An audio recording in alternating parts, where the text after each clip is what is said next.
Hi everyone, welcome back to my channel. So today I have a new one for all of us about investments on AutoPilot again. Today is going to be a walkthrough KWSP's website. So KWSP, just a reminder for everyone, is the organization that is in charge of taking care of our EPF as Malaysians. So I was thinking about how to go about doing this video. I think that I would like to split this into two parts. So one part I'll be just walking through the website in general, and the next part I want to have a deeper look at EMIS, where we actually log into the investment side of EPF's or KWSP's website. So today we're just going to check out the website as a whole, and as you can see, there are a lot of things to click on. It is a whole lot of information for us. So let's check it out from the member's perspective. Okay, so as we can see, we are looking at an overview of who can contribute to the EPF.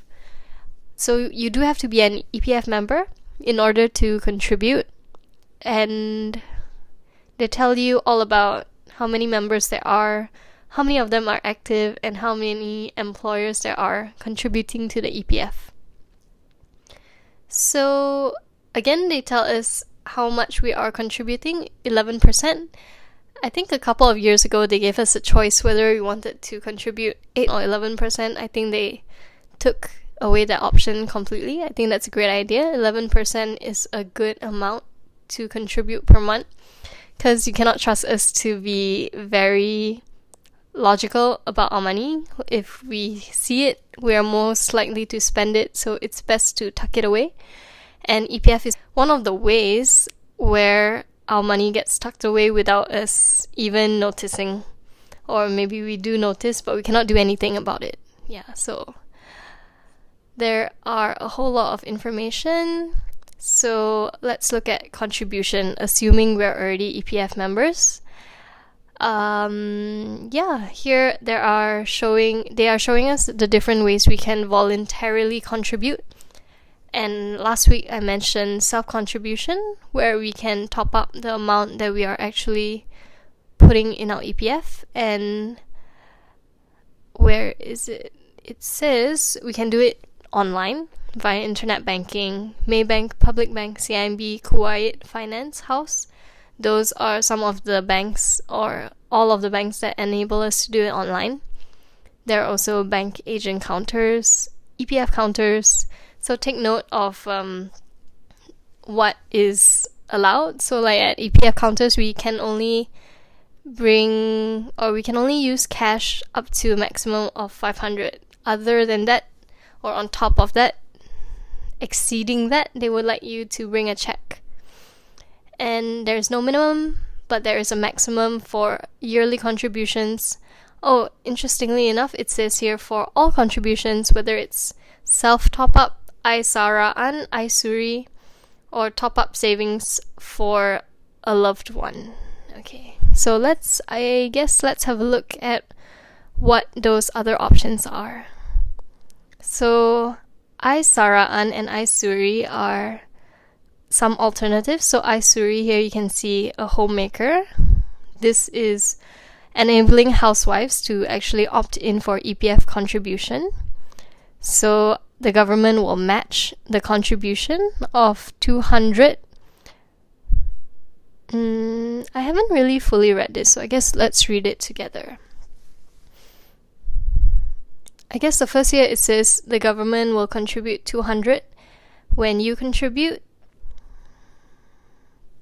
from anywhere between August and December 2018. Okay, so this applies for 2018. I'm not so sure about 2019. I think it's best to call up and talk to them. But for subsequent years, the total contribution will amount up to 480. So I guess this is an incentive to keep going, where the first year they will give you 200 in contribution, and then they'll increase it to 480 per year after that. And like all other EPF contributions, we are income tax exempted up to a certain amount. Here it says 4,000. And oh, they do get a death benefit. So their beneficiaries or their nominees will gain that in the event of their deaths. So that is for i-suri. And i-saraan, I believe it is for the self-employed.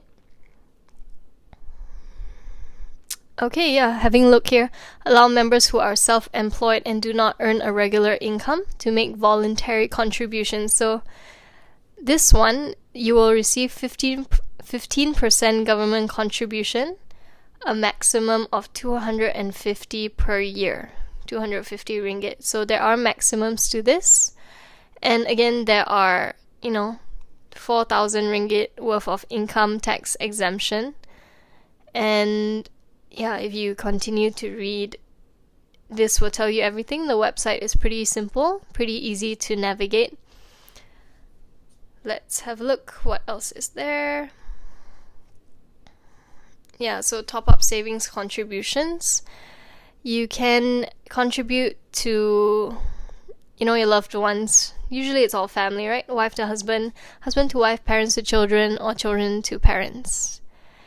And yeah, again, detailing how to do it. So let's move on to withdrawals.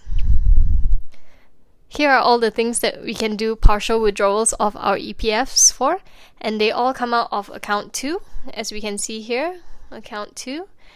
And let's just say we want to do something like Hajj. Oh, okay, that's interesting. You can actually withdraw your EPF to go on Hajj. Okay, you can use your savings from account 2 to supplement your savings from Lembaga Tabung Haji. And here are the requirements. And see, you always need to have some documentation that you need to be present at the EPF office. So that's one of them. Let's click another. Let's look at medical, I guess. Because I think health, they're more particular as to what you can withdraw it for. Okay. Requirements. Medical costs are not fully covered by employer. Okay, it needs to be approved by the EPF. There's an asterisk there. Let's see what the asterisk is. Okay, so what's covered? They go on to tell you about all the different illnesses. Oh, mental illness as well. That's interesting.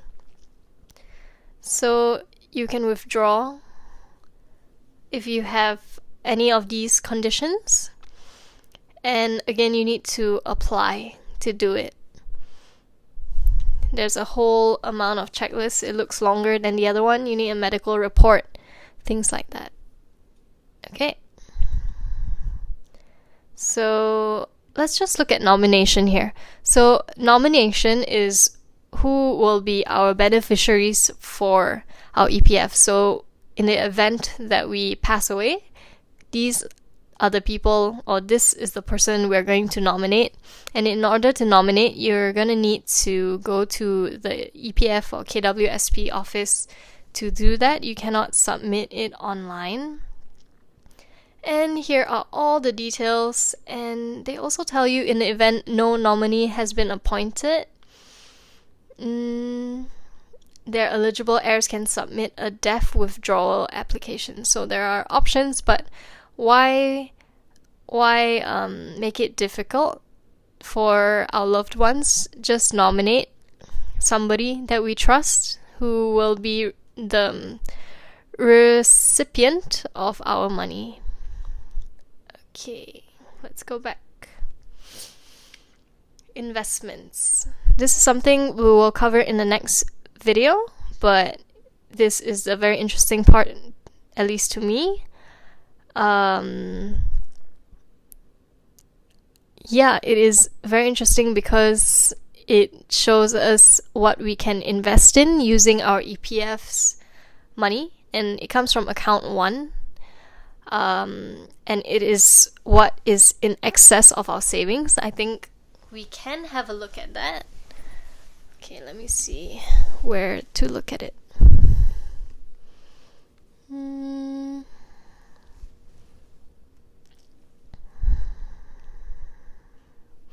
Okay, so there is a drop down here to see how much basic savings you need in your account one before you can actually withdraw some of it in order to invest.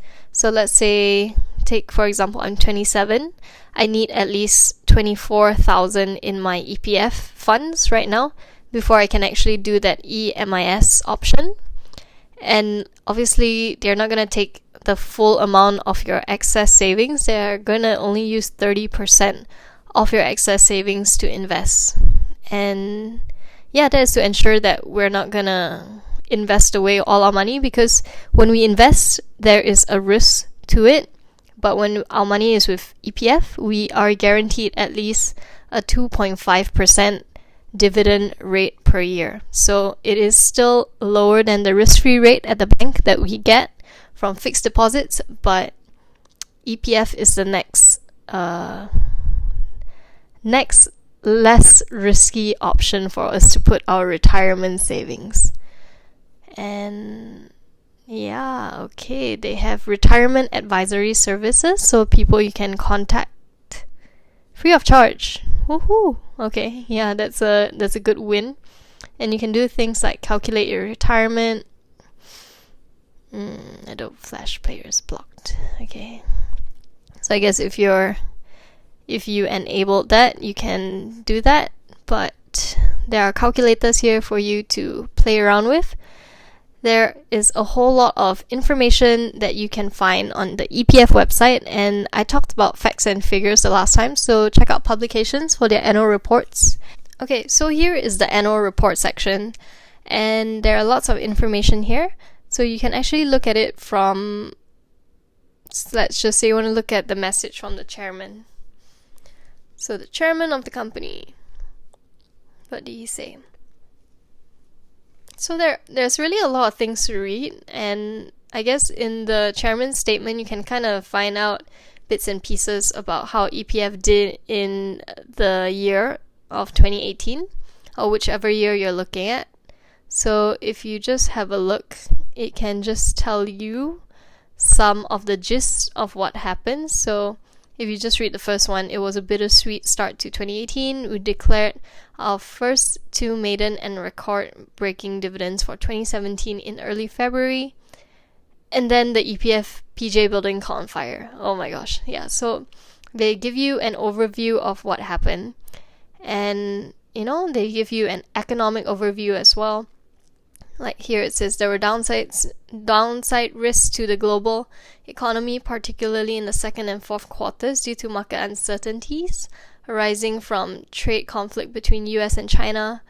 And yeah, so there is a lot to read here. It really depends on you on how deeply you want to look into it. A lot of it is, filler conversation, but if you really look at it, and I suggest take a highlighter and a pen if you have the printout version, or if you're using your tablets, then you can really zoom in on what the person is really saying. So yeah, let's have a look at the division. So they tell you how EPF is actually investing their money, and last week I made a boo-boo. This I read too quickly. This actually shows us what is EPF's holdings within these companies. So let's take RHB for example. It says 40.62%. It means that EPF takes up 40.62% of all shares issued by RHB. And it's not like what I said the other day about these are that this number represents the portfolio allocation percentage of EPF, because it makes no sense. It does not add up to 100. So be careful when you're reading, especially if you're reading fast. And I'm sorry for the misinformation. I just want to correct it, because we all make mistakes and it's normal as long as we own up to it and we correct them.